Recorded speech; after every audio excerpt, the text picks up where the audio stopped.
The verdict is in. The High Court delivers its ruling on the Dr. Maria Agard case against the opposition Barbados Labour Party. That's the story we're tracking in your Barbados Day Afternoon News Update for Friday, December 29. I'm Kamar Jordan.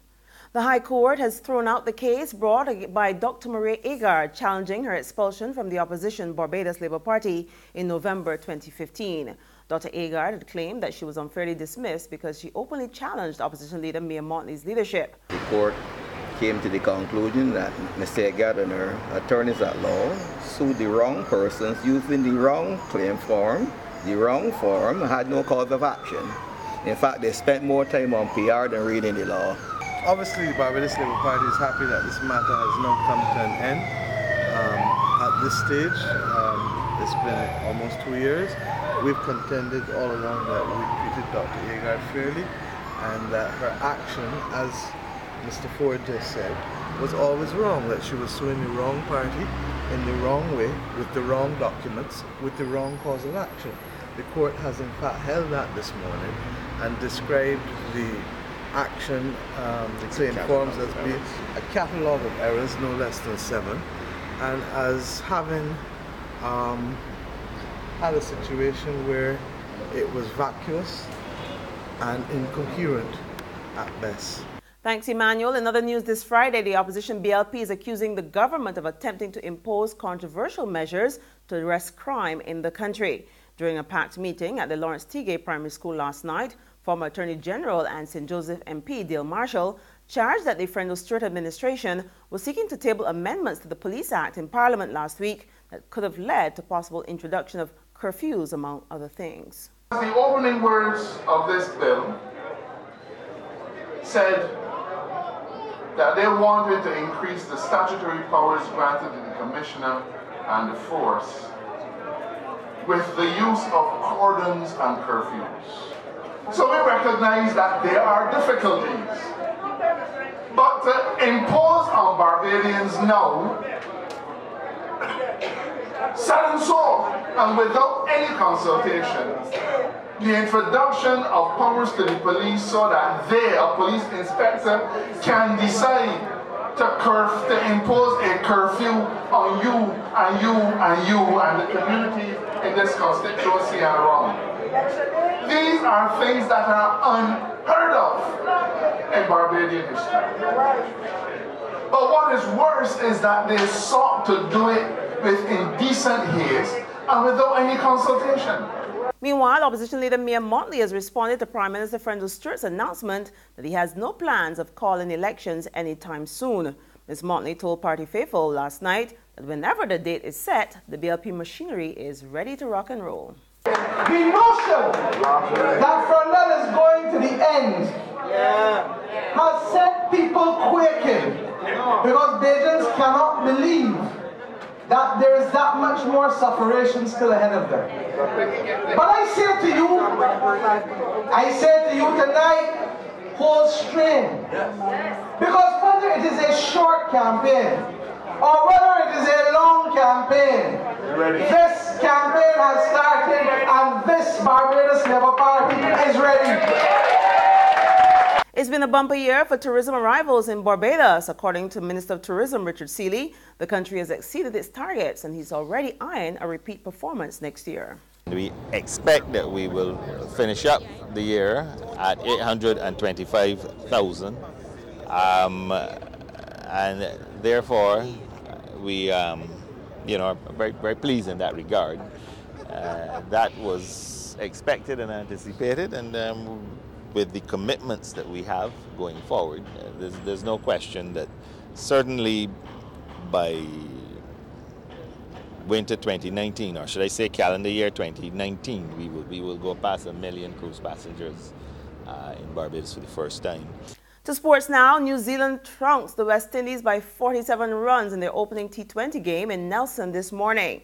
Set a target of 188 to win, the reigning world champions suffered a batting meltdown after star opener Chris Gayle fell cheaply for 12. The home side were eventually all out for 140 in the 19th over. Captain Carlos Brathwaite said the real damage was done in New Zealand's final over when Mitchell Santner and Tim Southey plundered 25 off Williams in a wild over that included 3 no balls. There's regional and international news after this short break.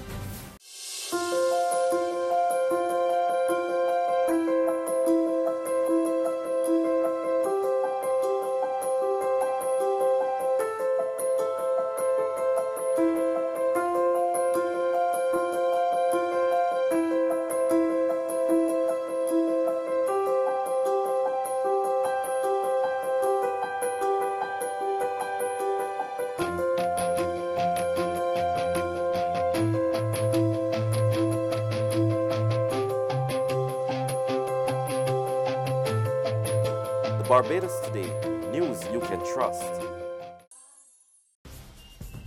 To regional happenings, the new Archbishop of Port of Spain, Jason Gordon, is offering possible solutions to Trinidad and Tobago's vexing crime problem. We get more now in this report from TV6 News. We have to become people of non-violence. We have to become people of peace. We have to be promoting forgiveness and harmony. And we have to ensure that the people who are on the margins get included in deep ways and have opportunities for development and for flourishing. Because until we do development in those communities, we really can't find the real solution to peace in our land. The newly installed Archbishop giving his recommendations on how to win the war on crime as he conducted his first press conference after the Mass for his installation on Wednesday night.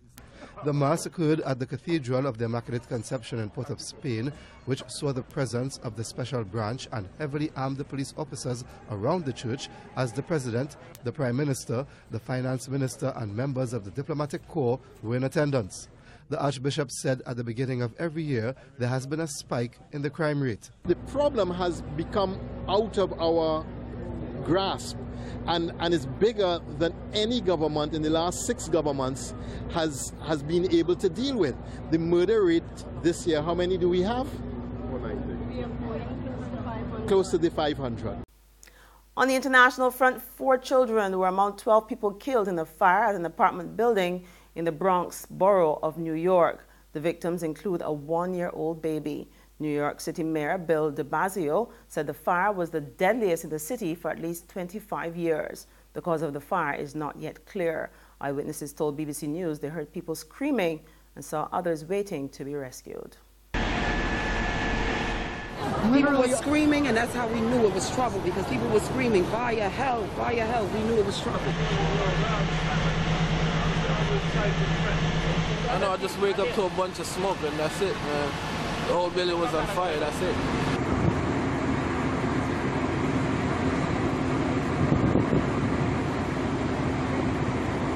By the time I got downstairs, the fire had already escalated from 1 apartment to 2 to almost to 3. All I see is a bunch of kids in the fire escape, so obviously they're waiting for the firemen to save them, but in order for them to do that, they have to put the fire out. This is the worst fire tragedy we have seen in this city in at least a quarter century. Based on the information we have now, this will rank as one of the worst losses of life to a fire in many, many years. Thank God, because of FDNY's quick response, based on the information we have now, at least 12 people were rescued and will survive. We may lose others as well. And on that sad note, we end our afternoon news update, but there's more online at www.barbadosday.bb. You can also subscribe to our e-paper or email updates, or you can like us on Facebook. Of course, if you're moving around Barbados Day this afternoon, you can check us out on Izumi Media in bus terminals or Screenplay in a supermarket or a gas station near you. Also, listen in to Mix 96.9 FM. I'm Kamar Jordan. Have a fabulous afternoon, and please be safe out there.